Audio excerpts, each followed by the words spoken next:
Welcome to Blizzard Fire. We hope this video helps fire up your solution. In this video, I will show you how to make delicious mixed pakora at home using an easy method. First, let's gather our essential ingredients. You'll need about 2 medium-sized potatoes, 1 large onion, and a handful of fresh spinach. Also, have ready 1 cup of graham flour, a teaspoon of red chili powder, and half a teaspoon of turmeric. Don't forget your cooking oil and a deep pan for frying. These simple steps will set you up for success. Now, let's craft the perfect pakora batter. Begin by thinly slicing your vegetables. For instance, 1/4-inch thick potato slices and finely chopped onions work wonderfully.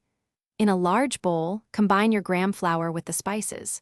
Slowly pour in water, whisking continuously until you achieve a smooth, lump-free batter that's not too runny. Finally, add all your prepared vegetables to the batter, ensuring every piece is generously coated. This step is crucial for crispy pakoras. It's time to fry our pakoras to golden perfection. Heat about 2 to 3 cups of cooking oil in your deep pan over medium-high heat, aiming for around 350 degrees Fahrenheit. Once hot, carefully drop small, golf ball-sized portions of the batter mixture into the oil. Be careful not to overcrowd the pan.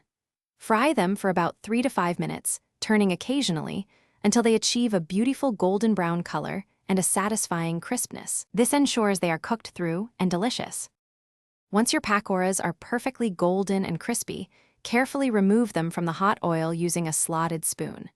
Place them on a plate lined with paper towels to drain any excess oil, making them less greasy and even more enjoyable.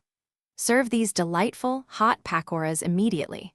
They pair wonderfully with a tangy tamarind chutney, a spicy mint chutney, or even a simple ketchup. Enjoy this incredibly satisfying and easy-to-make homemade snack with family and friends.